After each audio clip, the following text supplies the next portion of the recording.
Why parks are Wall Street's favorite captive asset. From an investor's perspective, Emily Street isn't a neighborhood. It's a spreadsheet that behaves. The people are homeowners, but not of the land. That single detail changes everything. When the roof over your head sits on ground you must rent to keep it, the owner of that ground holds unusual power. In finance meetings, they call it pricing power with low elasticity. In plain terms, you can raise the rent because leaving costs more than staying. Here's how the machine works. Start with a park that's been steady for years. Mom and pop operations, modest upkeep, older leases. A buyer arrives with institutional debt and a playbook labeled value add. It doesn't mean renovating kitchens.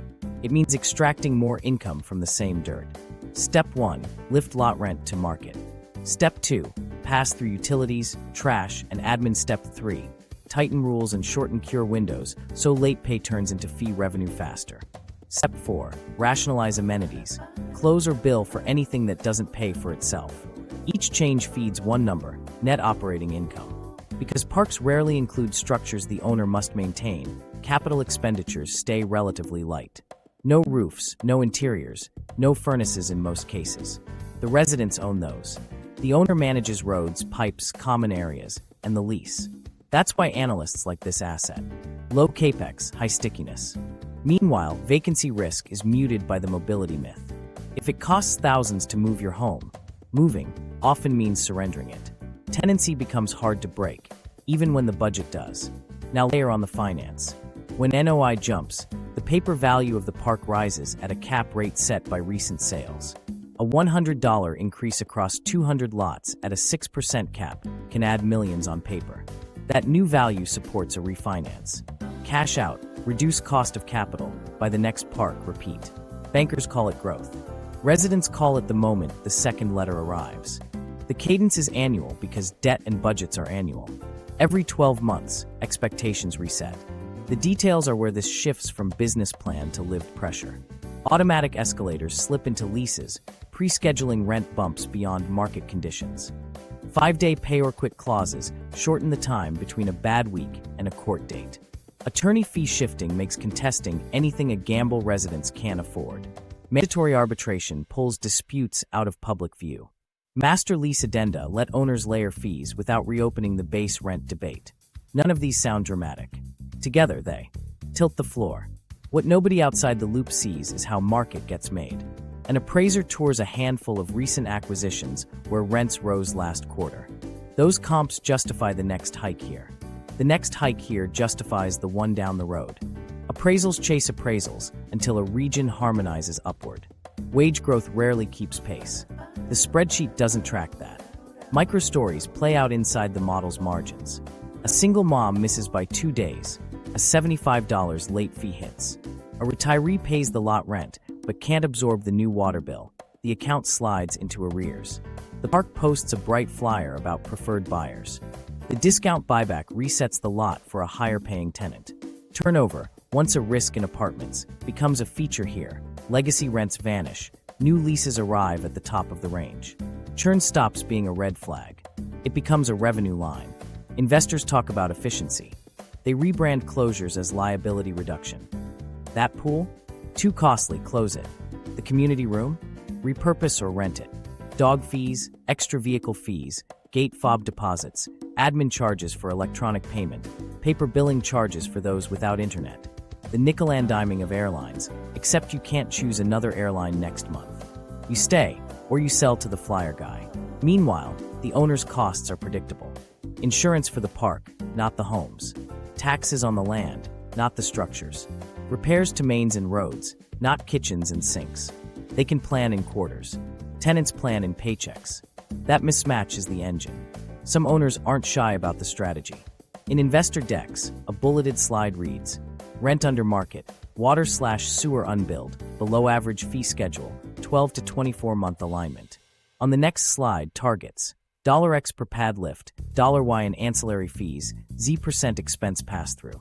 The human line doesn't appear until the Q&A, when someone asks about headlines and lawmakers.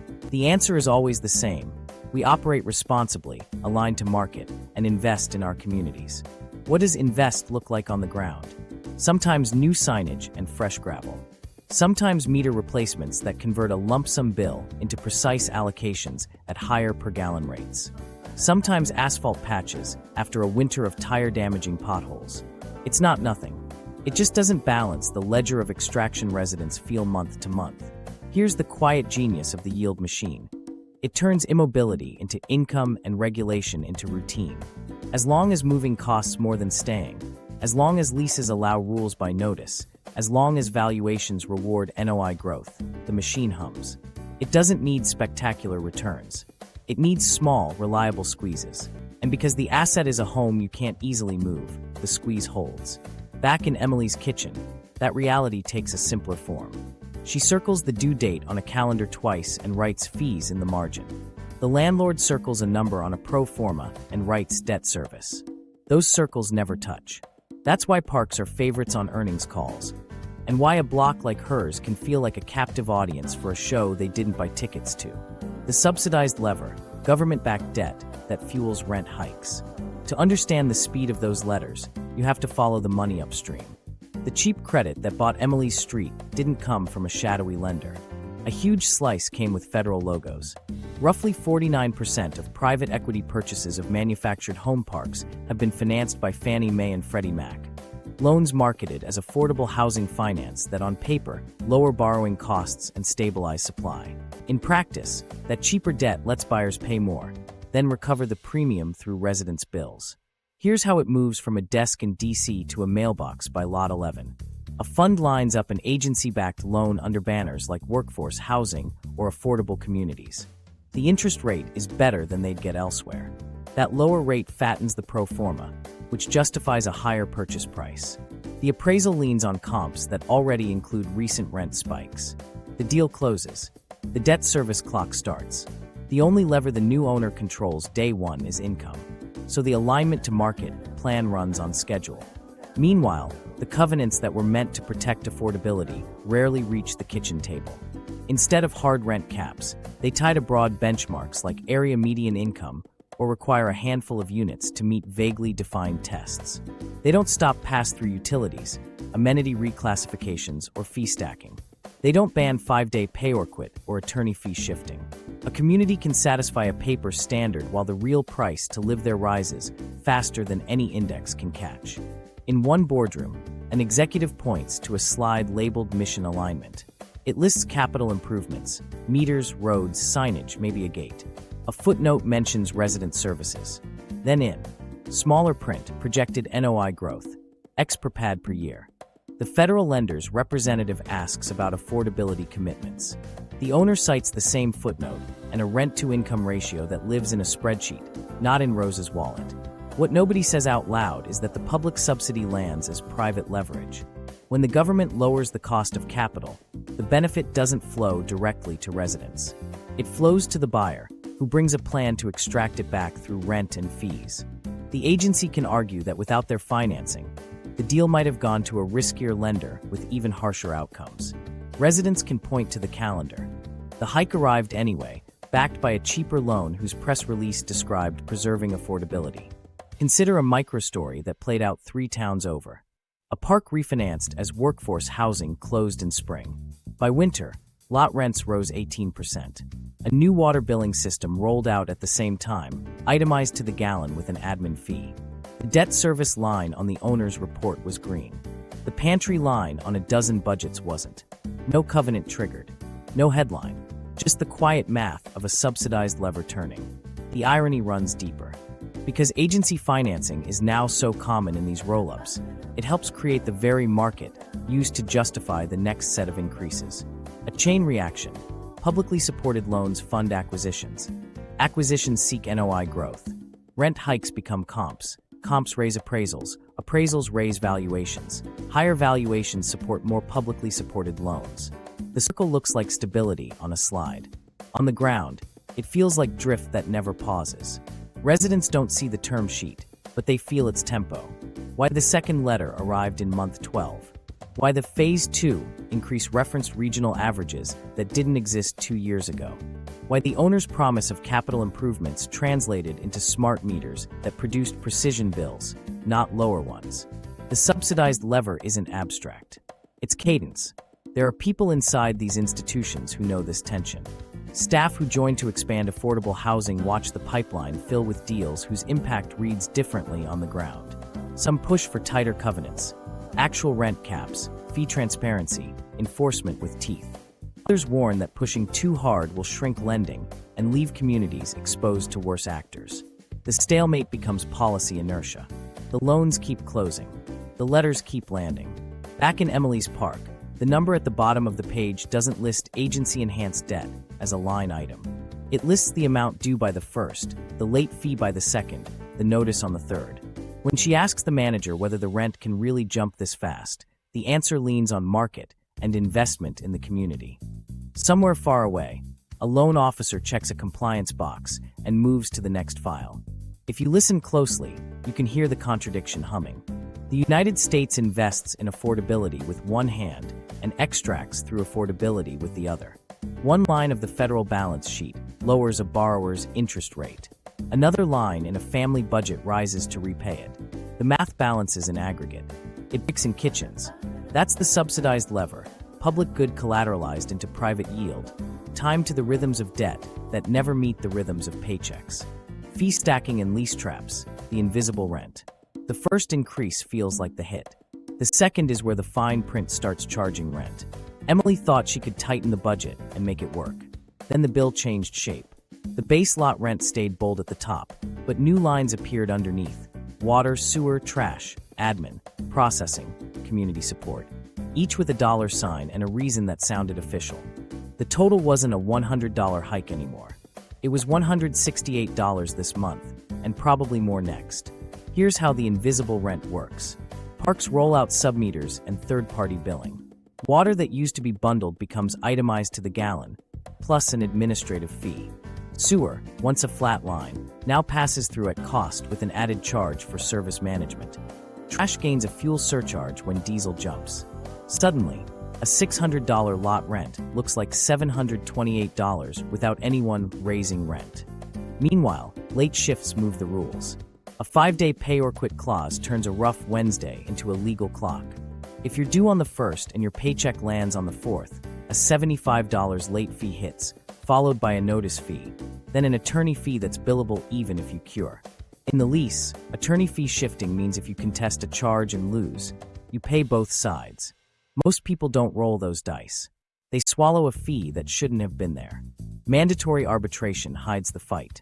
Disputes leave the courthouse and slip into private rooms where precedent doesn't build and neighbors can't watch. Rule changes by notice. Let owners post a memo. No more street parking after 9 p.m., new pet registration, new vehicle permits, and bill for compliance. These aren't theoretical. They arrive on cardstock with a logo and a deadline. An airline would call it unbundling. Base fare low, pay for bags, seat boarding. Except this isn't a flight you can skip. You live here. When Emily asked why water cost more after the meters, the manager said, "Now you only pay for what you use." That sounded fair until the admin fee made her careful showers feel like donations to a software vendor. Across the park, Rosa watched her balance swing for reasons that didn't make sense. The sewer charge changed month to month. A meter read error added $32 one cycle and never reversed. When she called, the representative explained industry standards and transferred her to a voicemail. She wrote the number down anyway, then paid the minimum to stop the next letter. Microtraps sit in the lease like tripwires. Clause says exterior improvements require approval. Unapproved modifications can be fined. Another bans business activities on premises. Mr. Haynes's bike repairs now violate the rule. A pet policy requires breed certifications at the resident's cost. A vehicle rule limits spaces. The minivan's second car carries a monthly fee. Each line is small. Together, they turn life into a meter. Then there's RUBS, ratio utility billing systems, where the park divides a master bill by some formula. People per home, square footage, unit count. If the main line leaks, everyone pays more. If an owner delays fixing a break, the bill still comes due plus admin. When residents ask for a plumber's report, they're told it's proprietary. Transparency is the one thing never itemized. This was the moment everything changed for Emily.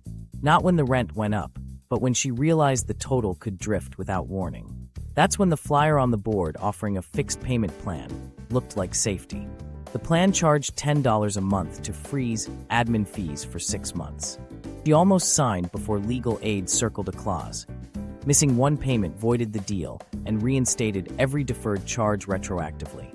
What nobody knew at the time was how standardized this had become. The same billing company serviced parks 3 counties over. The same lease template showed up in a state 800 miles away. The fee codes matched. The scripts matched. Residents were improvising against a system that didn't need to. An analogy fits here because it's ordinary. You own the car. The road sets tolls.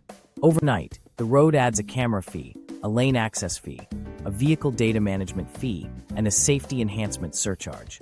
You still drive to work. You still pay the toll. You just stop asking why, because the answer is a laminated card at a booth. Meanwhile, complaint cycles become a second job. Some parks require grievances in writing within 48 hours of billing. The portal times out. The printer's out of ink. The manager says corporate handles that. Corporate says review in 30 days. The late fee arrives in 5. Lease says you agreed to this when you signed. And you did, because saying no meant moving a home that costs $5,000 to $20,000 to move. While that was happening across town, an owner pitched investors on ancillary revenue optimization. One line read, utility recapture. Another, fee discipline. The slide deck showed a modest arrow up and to the right. On the ground, it was Rosa counting coins, Mr. Haynes putting away his wrench at dusk, and Emily learning that the wrench extraction wasn't the one that decided her month to distressed sales. It starts small. A Friday paycheck posts late, the card declines at the pump, and the lot rent clears on Monday instead of Sunday. On Tuesday, a white slip appears under the door, 5-day pay or quit. The fee is $75. The notice fee is $25. If payment isn't in by the 5th day, attorney fees begin accruing, billable even if you cure. The lease language you initialed on page 9 makes those charges stick. For Emily, the first late month becomes 2 in a row when the new water bill spikes, and the technician says the park side of the line is within normal tolerances. She pays what she can, half rent plus water, hoping good faith buys time. It doesn't. The ledger in the office doesn't parse good faith. It totals numbers. The next slip is pink. The line that matters says balance due in full. A payment plan is available, the manager adds, with a $10 monthly administration fee and a clause that voids the deal if you're late once, reinstating every deferred charge retroactively. Meanwhile, a file opens at a law firm that represents the park. It's template work: prepare the unlawful detainer, attach the account statement, schedule the hearing. The attorney's bill starts at a few $100s, recoverable under the lease's fee-shifting clause. That number will end up in a judgment, even if a resident pays to stop the eviction. It's leverage that fits in a single sentence. Contest and lose, pay both sides. By week 3, the tone shifts. A preferred buyer card appears on Emily's steps again. Same number, different name. Cash today, the voice promises. Avoid court, avoid a judgment. $2,000 if you sign this week. He knows the math. The park's rules make moving the home costly and slow. The calendar makes delay expensive. Anxiety does the rest. It's not just the fear of a sheriff at the door. It's the risk that a judgment could wreck a credit score and a job application. I'm not trying to take your home, he says. I'm trying to help you keep your life moving. Across the street, Mr. Haynes sees the same car at lot 38. The buyer's script works because it was written for this moment. Right after the 5-day window closes, just before the court date, when the least bad option looks like surrender. The offered number is a fraction of the home's replacement cost. The buyer knows that too. He's not buying a structure. He's buying time, paperwork, and a path to a reset lot. Here's how the loop closes. The resident sells under duress, $2,000 for a home that took years of paychecks to furnish. The preferred buyer, sometimes an affiliate, sometimes a regular who knows the office staff by first name, takes title. The park posts a sign, home available. A light rehab follows, new skirting, paint, a pressure wash, fresh blinds. 2 weeks later, the home lists for $24,000 on a flyer at the entrance. A new tenant arrives on a new lease at the new aligned lot rent. Add application fees, a security deposit, and a move-in orientation charge. The ledger shows a win. The line item called turnover now lifts revenue. For the owner, churn isn't a blemish. It washes legacy rents off the books and replaces them with higher-paying tenants more quickly than waiting for annual increases to compound. The delinquent file becomes a downstream revenue stream. A short cure window, layered fees, and attorney cost recovery aren't just collection tools. They're conversion tools that move a household off the lot and bring another on at a better number. In investor updates, the phrase reads blandly, rent roll optimization. What nobody sees unless they're watching patterns is how the timing synchronizes across parks run by the same operator. 5-day notices go out on a schedule. Preferred buyers work a route. Courts set hearing days on predictable calendars. By month's end, a batch of old leases disappears. By quarter's end, the average lot rent ticks up. The NOI line follows. Refinancing talks begin. Meanwhile, residents carry the other side of the math. A judgment, if it lands, makes the next apartment application harder. A skipped-out note in the file becomes a reference manager's share. Cashing the $2,000 check covers a security deposit somewhere else, but seldom with enough left to catch up on utilities or replace a fridge that didn't survive the move. That's if there's a move. Often, what follows is doubling up with family, a long commute, a car that wasn't ready for it. Emily sits at the table with legal aid and reads terms out loud. Mandatory arbitration means challenging the fees in public court is off the table. The payment plan resets if she's late once. The rule change by notice clause means the pet fee she didn't see coming can't be fought retroactively. The options shrink. She could sell to the flyer guy and preserve her credit. She could fight and risk a judgment. She could hope for a miracle between now and the 5th. This is the part of the system that doesn't make the brochure. How easy it is to turn a missed paycheck into a distressed sale. How quickly a home becomes leverage. How neatly the loop captures value in both directions. On the way in with higher rent, on the way out with cheap inventory.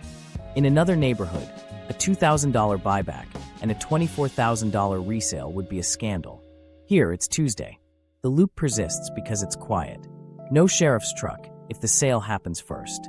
No court record if arbitration absorbs the noise. Just a sign that changes hands, a balance that zeroes out, and a ledger that balances in favor of the model. Emily sees it differently. She sees a ladder pulled up one rung. She circles the court date and the phone number for the co-op organizer a friend texted. She's not the first to face the loop. She doesn't want to be the 100th to fall through it. From subprime to substrate. How 2008 trained the Rollop.